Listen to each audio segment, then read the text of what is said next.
Дело неизбежно. Вопрос только во времени.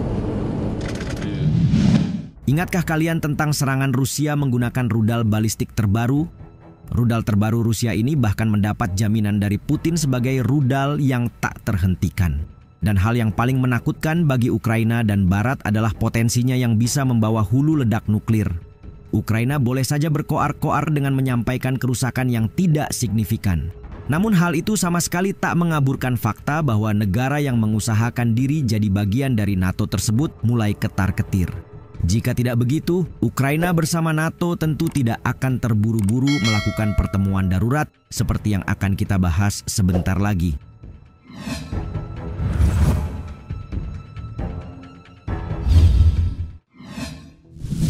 Ukraina dan NATO rapat darurat.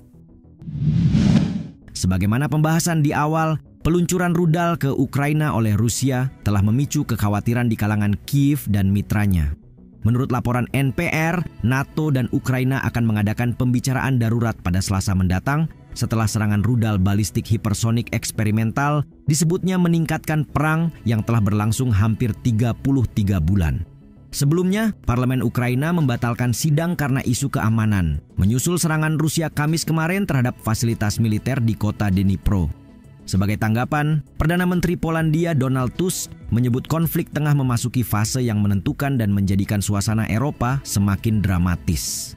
Secara terpisah, Menteri Luar Negeri Ceko Jan Lipavsky di Kiev lebih jauh memandang serangan rudal sebagai langkah eskalasi. Sekaligus merupakan upaya Rusia untuk menakut-nakuti penduduk Ukraina juga penduduk Eropa secara luas yang sepertinya cukup berhasil. Pertanyaannya, mengapa Ukraina dan NATO amat cemas dengan peluncuran rudal baru Rusia? Meski tidak diidentifikasi sebagai rudal balistik antar benua, Putin dengan percaya diri mengklaim amunisinya itu sangat kuat dan tidak akan bisa dihentikan.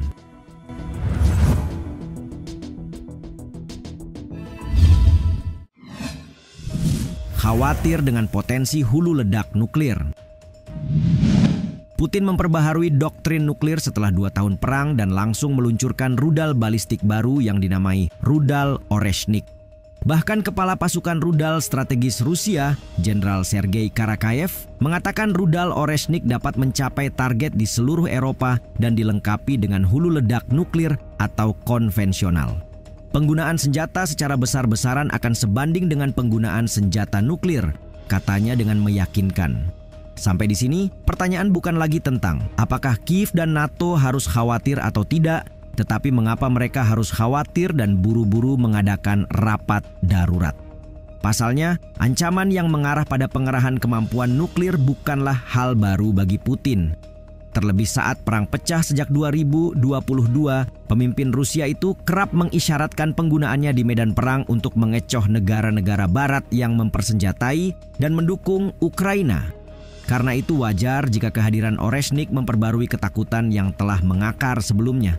Senjata itu bisa saja dimodifikasi untuk membawa berbagai jenis hulu ledak konvensional atau nuklir. US News mengutip juru bicara Pentagon Sabrina Singh dalam rilisnya. Di sisi lain, peneliti senior di Belfer Center Harvard, Mariana Bujerin menilai doktrin nuklir terbaru tidak jauh beda dengan apa yang diubah tahun 2020 lalu. Karena itu, Mariana dalam kekhawatirannya jadi bertanya-tanya parameter apa yang digunakan Rusia saat menentukan pertimbangan penggunaan senjata nuklirnya.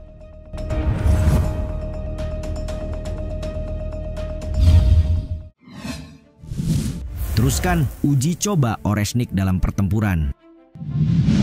Kekhawatiran Ukraina dan NATO akan rudal Oreshnik seolah kian menjadi-jadi ketika Putin menyampaikan rencananya ke publik. Ya, Putin mengatakan Rusia akan terus menguji rudal hypersonic Oreshnik barunya dalam pertempuran. Ia juga menambahkan kalau Rusia memiliki stok yang melimpah dan selalu siap digunakan. Putin pada dasarnya menggambarkan penggunaan rudal Oreshnik untuk pertama kalinya sebagai uji coba yang berhasil dan mengatakan lebih banyak lagi yang akan menyusul. Kami akan melanjutkan uji coba ini termasuk dalam kondisi pertempuran tergantung pada situasi dan sifat ancaman keamanan yang diciptakan untuk Rusia. Ia berkata dalam komentar yang disiarkan televisi kepada pejabat pertahanan dan pengembang rudal. Namun, seorang pejabat AS mengatakan kepada Reuters senjata yang digunakan Rusia adalah senjata eksperimental. Pejabat itu sekalian mengatakan bahwa Rusia memiliki jumlah rudal yang terbatas dan ini bukanlah kemampuan yang dapat dikerahkan Rusia secara rutin di medan perang. Adapun Presiden Zelensky mengatakan Kiev bekerja sama dengan mitra baratnya untuk menyusun sistem guna melawan sesuatu yang disebutnya sebagai risiko baru itu. Menurut Zelensky, Ukraina kini sudah mulai mengembangkan sistem udara untuk melawan senjata Rusia tersebut.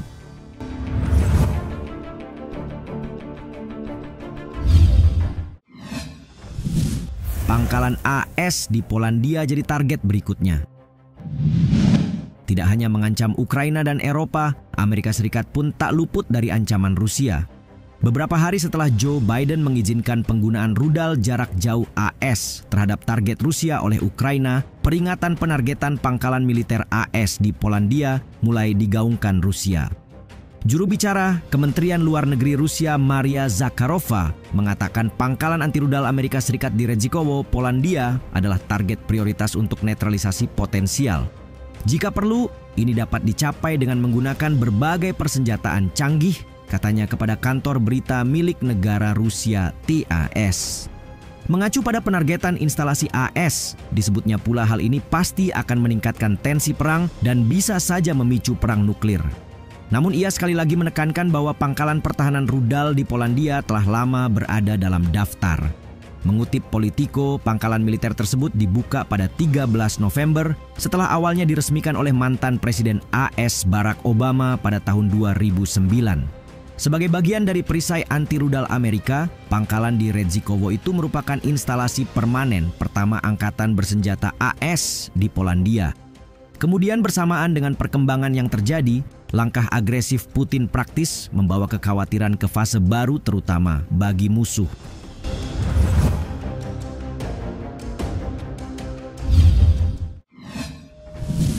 Agresifnya Putin pada Ukraina dan Barat. Rudal jarak menengah memiliki jangkauan 3.000 sampai 5.500 km. Karena itu, memungkinkan serangan ke bagian manapun di Eropa atau Amerika Serikat bagian Barat dapat ditargetkan dari Rusia. Hal inilah yang akan membawa doktrin pada kemungkinan terburuk. Sebab konflik langsung antara sekutu Barat dengan Moskow dapat mengubah perang Ukraina menjadi perang dunia ketiga. Menanggapi pidato Putin dalam sebuah sesi bincang NPR yang dipandu oleh Michel Martin dan A. Martinez, disebutkan bahwa langkah yang ditempuh Putin sangat agresif. Apalagi jika membuktikan ucapannya, ia akan menanggapi dengan tepat setiap negara NATO yang mengizinkan senjatanya digunakan untuk menyerang fasilitas Rusia. Ini adalah contoh terbaru Putin yang mengambil sikap lebih agresif terhadap Ukraina dan Barat. Tak lama setelah rudal menghantam pusat kota Dnipro pada hari Kamis, Ukraina mengatakan bahwa rudal itu belum pernah mereka lihat sebelumnya. Sementara di Washington, Dewan Keamanan Nasional langsung menggambarkannya sebagai rudal balistik jarak menengah eksperimental. Jadi, ketika ditanya mengenai pesan apa yang ingin disampaikan Putin, Greg Meyer, koresponden keamanan nasional yang hadir dalam sesi bincang-bincang itu menyebut bahwa Rusia siap untuk meningkatkan ketegangan dan NATO bisa menjadi sasaran.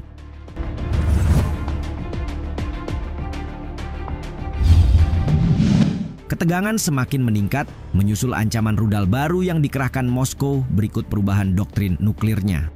Hal ini membuat NATO harus mengadakan pertemuan darurat dengan Ukraina di markas besarnya di Brussels untuk membahas situasi tersebut. Menurut kalian, apakah potensi penggunaan nuklir dapat dibendung melalui pertemuan ini?